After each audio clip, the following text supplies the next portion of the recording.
안녕하십니까. 고대사의 짐은 지티한박입니다. 이번 시간에는 고구려 오부와 훈의 오부족에 대해서 살펴보겠습니다.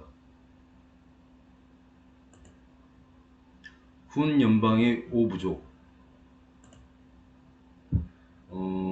앞에 29편에서 본 건데요. 고구려의 오부입니다. 고구려는 오부로 구성되어 있는데 방위각의 명칭을 갖고 있었습니다. 동부, 서부, 남부, 북부, 중부. 그런데 동부를 자부라고 하고 서부를 우부라고 합니다. 지금 현재 반대입니다. 그 이유는 남부를 전부라고 하는데 남쪽을 향하는 방향을 가졌습니다. 그래서 동부하고 서부가 자부, 우부가 현재하고 반대입니다. 그 중에서 색깔 명칭을 가진 부가 있었는데요. 그 중에서 남부를 적부라는 건 이제 빨갛다는 뜻이죠. 그 다음에 북부를 흑부, 검다는 뜻의 흑부라는 명칭을 갖고 있었습니다. 이렇게 색깔 명칭은 딱 두 개의 대가만 갖고 있었습니다.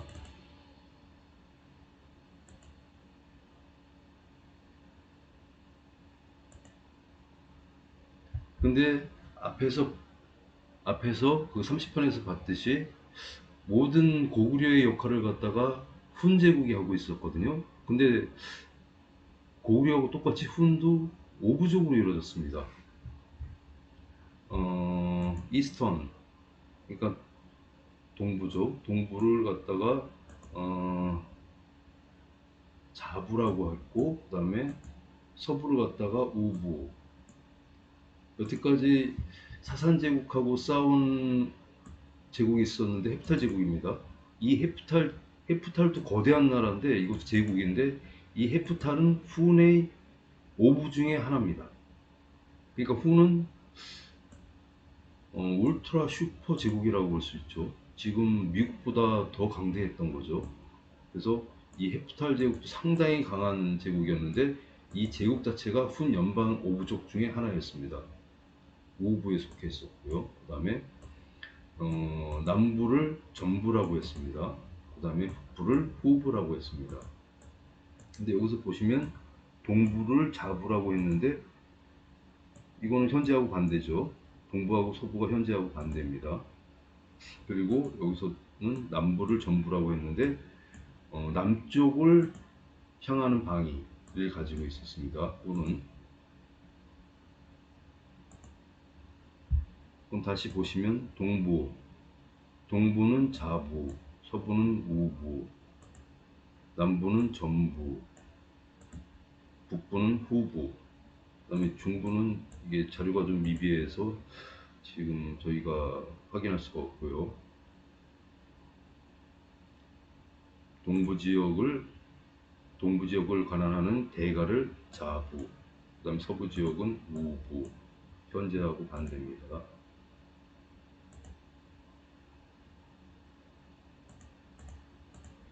말씀드린 것처럼 남쪽을 향하는 방향을 가졌습니다. 훈제국도 남쪽을 향하는 방향, 고구려와 같죠. 그 다음에 이거는 기원 전의 흉노 제국도 똑같은 방위 명칭을 갖고 있었습니다.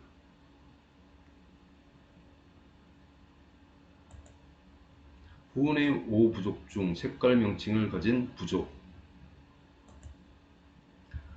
훈도 그 5부족 중에 색깔 명칭을 가진 부족이 있었는데요. 딱 두 개였습니다. 고구려도 두 개였죠. 남부하고 북부입니다. 남부를 갖다가 레드, 즉 적부라고 했고 북부를 블랙, 흑부라고 했습니다. 뭔가가 좀 느낌이 오시죠? 고구려와 훈의 오부족.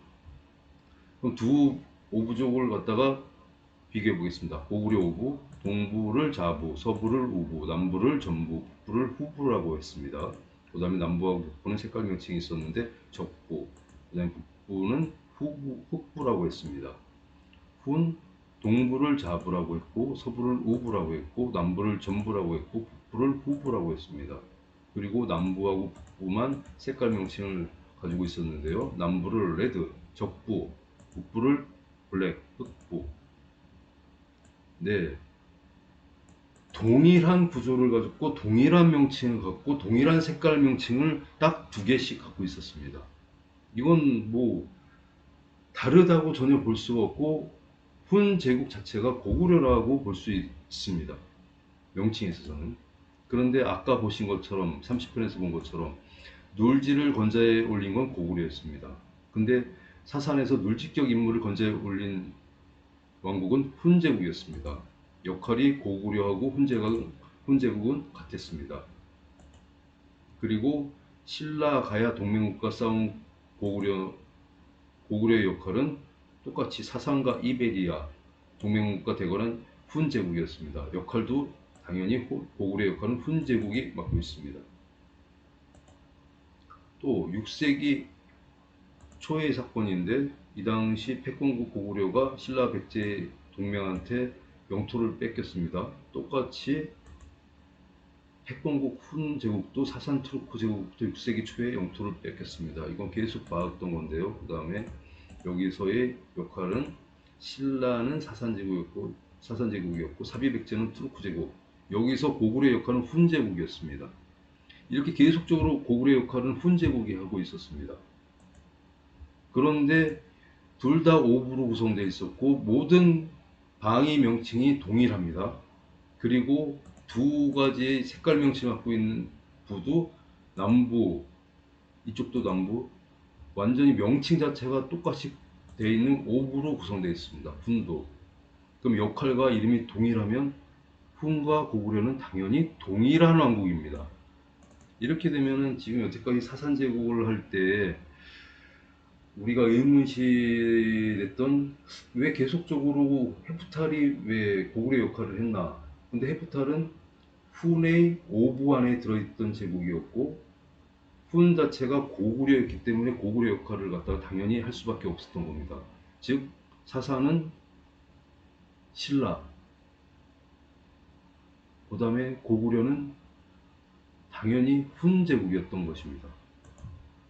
5, 6세기 모든 주요 사건의 고구려 역할은 훈 제국 주요 사건들의 역할과 완벽하게 일치하고 있었습니다. 그리고 오부의 편성, 둘 다 오부로 편성되어 있었죠. 그 다음에 방위각의 명칭, 동부를 자부라고 했고 남부를 또 이렇게